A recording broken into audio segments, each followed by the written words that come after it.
Assalamualaikum warahmatullahi wabarakatuh. Salam semangat, sahabat spesial semuanya.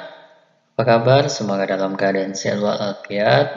Izinkan saya di sini untuk menjelaskan materi tentang mata kuliah Geografi Pembangunan dengan submateri yakni paradigma pembangunan, paradigma perencanaan, dan paradigma geografi dalam pembangunan. Nah, apa saja sub dari ketiga topik kita pada kali ini?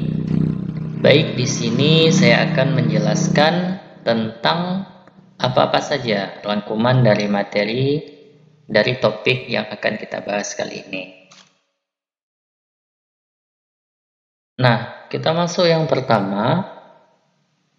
Apa yang dimaksud dengan paradigma pembangunan? Nah, pengertian dari paradigma itu sendiri secara singkat dia dapat diartikan sebagai pola atau model atau sudut pandang terhadap suatu persoalan yang di dalamnya terdapat sejumlah asuransi tertentu, teori tertentu, metode tertentu, dan pemecahan masalah tertentu. Paradigma itu secara singkat kita artikan sebagai sudut pandang seseorang dalam melihat sesuatu fenomena yang terjadi di permukaan bumi. Kemudian, dilanjutkan dengan pembangunan. Ia adalah proses yang memungkinkan anggota masyarakat meningkatkan kapasitas personal dan institusionalnya dalam memobilisasi dan mengelola sumber daya untuk menghasilkan perbaikan kualitas yang sesuai dengan aspirasi mereka sendiri, berkelanjutan, adil, dan merata. Ini menurut David Korten tahun 1990. Jadi, paradigma pembangunan itu ialah sudut pandang seseorang dalam mengembangkan dan meningkatkan kualitas dan kuantitas yang dapat menghasilkan perbaikan yang adil, merata, dan sejahtera, serta berkelanjutan dalam pembangunan suatu daerah. Jadi, pembangunan di suatu daerah itu harus dilihat dari beberapa sudut pandang, karena nantinya akan berpengaruh terhadap perkembangan serta kesejahteraan dari wilayah tersebut. Nah, apa saja paradigma pembangunan yang digunakan di negara kita? Nah, di negara kita itu umumnya itu terdapat 3 paradigma atau sudut pandang untuk pembangunan di Indonesia. Yang pertama itu paradigma pertumbuhan. Nah, dalam paradigma pertumbuhan, pelaksanaan pembangunan negara misalnya itu di Indonesia, itu penekanannya pada upaya peningkatan pendapatan masyarakat dan pertumbuhan pendapatan nasional. Nah, hal ini berarti bahwasanya pembangunan yang akan dibangun di Indonesia itu harus menekankan pada upaya peningkatan pendapatan masyarakat dan pertumbuhan pendapatan nasional. Nah, jika tidak ada penekanan di situ, maka paradigma pertumbuhan atau paradigma pembangunan tidak efektif untuk dilaksanakan. Kita lanjut yang kedua, yaitu paradigma kesejahteraan. Nah, seiring dengan perkembangan zaman, pembangunan di Indonesia itu harus berorientasi ingin mewujudkan peningkatan kesejahteraan rakyat dan keadilan sosial dalam waktu sesingkat mungkin. Nah, pembangunan di Indonesia itu harus berorientasi kepada kesejahteraan bagi seluruh rakyat. Karena apa? Karena dalam membangun suatu pembangunan, kita harus memperhatikan keadilan bagi masyarakat yang terkena dampaknya. Kemudian paradigma pembangunan manusia. Nah, pada paradigma pembangunan manusia ini, ia berorientasi pada pelayanan sosial melalui pemenuhan kebutuhan pokok berupa pelayanan sosial di sektor kesehatan, perbaikan gizi, sanitasi, pendidikan, dan pendapatan, serta peningkatan kesejahteraan masyarakat. Nah, pada paradigma pembangunan manusia ini, kita harus melihat sudut pandang apakah pembangunan ini berorientasi pada manusia itu sendiri. Nah, jika kita membangun rumah sakit, apakah nanti rumah sakit itu akan melayani serta memfasilitasi kita untuk peningkatan kesejahteraan kita. Nah, itu beberapa sudut pandang dalam hal segi pembangunan yang digunakan di Indonesia. Nah, kemudian kita berlanjut ke topik yang kedua, yakni paradigma perencanaan. Nah, paradigma perencanaan itu ialah cara pandang yang dapat berupa asumsi teori atau teoritis terhadap suatu proses dengan maksud untuk meningkatkan atau mewujudkan suatu tujuan yang diinginkan terhadap suatu rencana. Nah, perencanaan dapat berarti mengetahui dan menganalisis kondisi saat ini dan meramalkan perkembangan berbagai faktor non-controllable yang relevan, serta memperkirakan faktor-faktor pembatas, menetapkan tujuan dan sasaran yang diperkirakan dapat dicapai, serta mencari langkah-langkah untuk mencapai tujuan tersebut. Nah, maksud dari paradigma perencanaan ini ialah bagaimana sudut pandang kita dalam merancang untuk mewujudkan suatu tujuan yang ingin kita capai dalam suatu perencanaan, pengembangan, atau pembangunan suatu wilayah.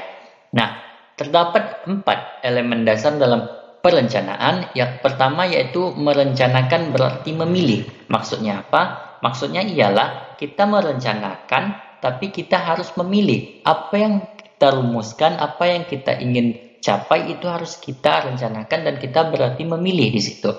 Kemudian perencanaan merupakan alat pengalokasian sumber daya. Nah, perencanaan dirancang untuk kita sebagai manusia mengalokasikan alat sumber daya ini arahnya kemana. Apa yang akan kita capai dengan sumber daya tersebut. Itu adalah perencanaan merupakan alat pengalokasian sumber daya. Kemudian perencanaan merupakan alat untuk mencapai tujuan. Jelas, jika tidak ada suatu perencanaan untuk pembangunan suatu wilayah, maka tidak adanya suatu tujuan yang hendak dicapai. Apa dasar kita merumuskan perencanaan? Pasti ada goals, tujuan yang ingin kita capai. Kemudian perencanaan berorientasi ke masa depan. Nah, perencanaan yang telah disusun itu berorientasi kepada masa depan yang nantinya perencanaan tersebut bisa menjadi patokan atau pedoman dalam memperbaiki perencanaan pengembangan wilayah untuk kedepannya. Nah, ada beberapa hal penting dalam paradigma perencanaan suatu wilayah. Apa yang pertama? Yang pertama itu ia berkaitan dengan perencanaan dalam mengambil keputusan. Nah, dalam kita mengambil keputusan, itu ditujukan untuk menyelesaikan suatu masalah, sedangkan perencanaan ditujukan untuk mencapai suatu tujuan tertentu di masa yang akan datang. Nah, bahwasanya tujuan dalam perencanaan untuk menyelesaikan masalah hanya pada umumnya masalah bersifat jangka panjang. Nah, artinya di sini bahwasanya dalam paradigma perencanaan suatu wilayah itu digunakan untuk pengambilan keputusan. Apakah nantinya permasalahan yang dihadapkan nanti bisa diambil keputusan agar lebih dicari solusi yang lebih baik lagi. Kemudian dalam paradigma perencanaan suatu wilayah itu kita harus mengetahui urutan langkah-langkah dalam perencanaan wilayah. Yang pertama kita mengidentifikasi masalahnya. Nah, misalnya wilayah tersebut memiliki permasalahan ekonomi. Nah, kita harus mengidentifikasi dulu apa saja faktor-faktor yang mempengaruhi pertumbuhan ekonomi tersebut. Misalnya garis kemiskinan, pendapatan masyarakat rendah, dan lain sebagainya. Itu harus kita identifikasi. Kemudian perumusan tujuan yang bersifat umum dan tujuan yang lebih spesifik dan terukur berkaitan dengan masalah. Nah, kita harus merumuskan tujuan, baik itu secara umum ataupun spesifik, yang terukur dan sistematis berkaitan dengan masalah kita. Kemudian yang ketiga yaitu mengidentifikasi kemungkinan kendala. Kita harus mengidentifikasi apa saja faktor-faktor penghambat dan kendala kita dalam perencanaan suatu wilayah. Kemudian memproyeksi situasi di masa ke depan. Nah, kita harus memperkirakan apakah perencanaan pengembangan wilayah kita ini berdampak atau tidak di masa yang akan datang. Kemudian yang terakhir yaitu pembuatan dan evaluasi. Nah, pembuatan ini langsung kepada mewujudkan perencanaan tersebut dan implementasinya serta nanti akan dievaluasi. Apakah perencanaan wilayah ini berdampak positif atau negatif bagi suatu masyarakat.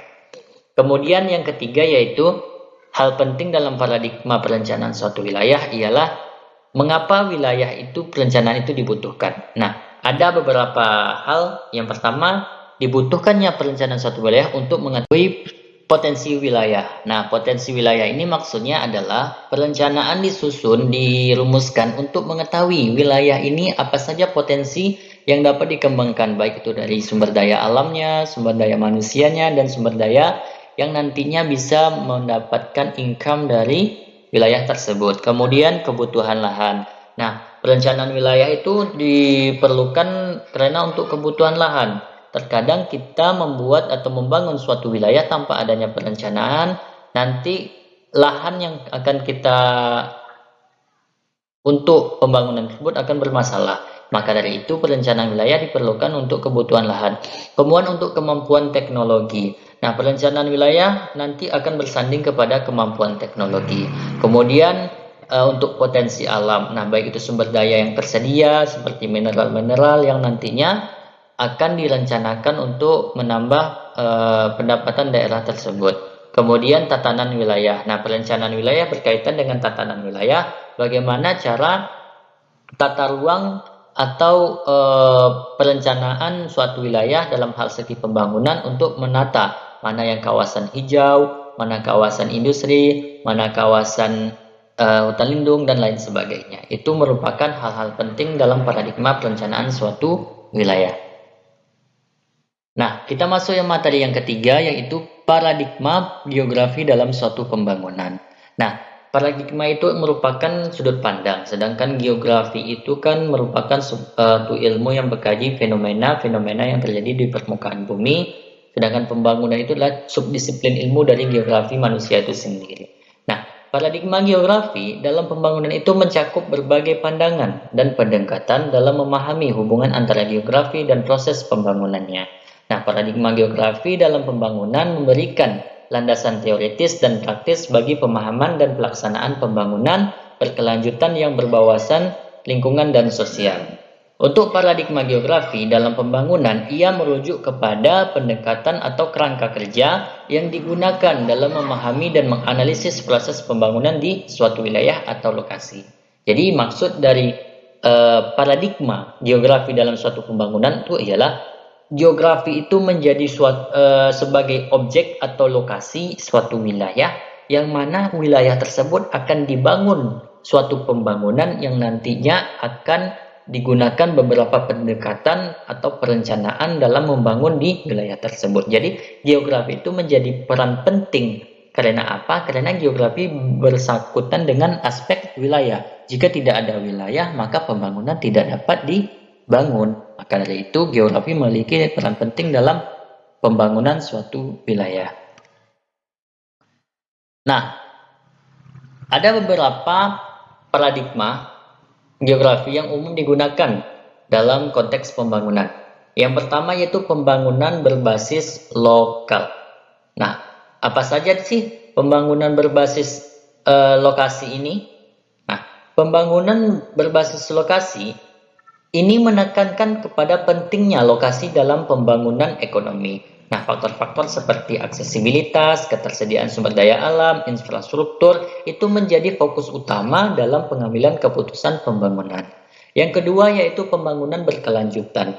Nah, pembangunan berkelanjutan ini menekankan pentingnya menjaga keseimbangan antara pembangunan ekonomi, sosial, dan lingkungan. Nah, pembangunan ini harus memperhitungkan dampak jangka panjang terhadap lingkungan alam dan kesejahteraan sosial.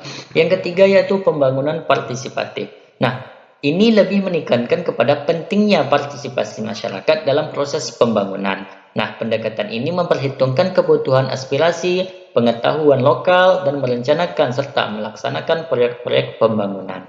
Kemudian yaitu yang keempat, pembangunan berbasis wilayah. Nah, ia menekankan kepada pentingnya memahami karakteristik geografis suatu wilayah dalam merencanakan pembangunan. Faktor-faktor seperti topografi, iklim, struktur ekonomi, sosial wilayah akan menjadi dasar dalam pengambilan keputusan pembangunan. Dan yang terakhir yaitu pembangunan manusia. Nah, ia lebih menekankan kepada pentingnya pembangunan yang berfokus pada kesejahteraan manusia sebagai tujuan utama-utama, seperti aspek-aspek pendidikan, kesehatan, dan akses terhadap sumber daya menjadi fokus dalam pembangunan manusia. Nah, dalam paradigma geografi ini, dalam pembangunan itu banyak sekali manfaatnya. Apalagi peran-peran teknologi informasi seperti yang sekarang ini adalah sistem informasi geografis. Nah, sistem informasi geografis ini banyak digunakan oleh para ahli geografi dalam perencanaan pembangunan suatu wilayah. Misalnya, contohnya itu di wilayah Sumatera Barat, kita ingin merencanakan peta zonasi ancaman banjir lahar dingin misalnya di gunung berapi misalnya. Nah, itu perlu ilmu geografi yang termasuk di dalam adalah ilmu SIG dalam merencanakan suatu pengembangan wilayah. Nanti kita akan membuat peta, yang mana peta nanti itu akan memaparkan informasi seberapa jauh radius untuk ancaman banjir lahar dingin yang akan terjadi di wilayah Sumbar. Jadi itu peran dari paradigma geografi terhadap pembangunan. Jadi sangat-sangat penting peran paradigma geografi itu dalam hal segi pembangunan agar nantinya pembangunan yang dihasilkan itu bisa bermanfaat bagi masyarakat, tidak merugikan alam, dan nantinya akan menambah pendapatan dari masyarakat itu sendiri. Nah, mungkin itu yang dapat saya sampaikan. Terima kasih telah mendengar dan stay tune untuk mendengar ilmu saya. Sekian yang dapat saya sampaikan. Wabillahi taufiq wal hidayah. Assalamualaikum warahmatullahi wabarakatuh.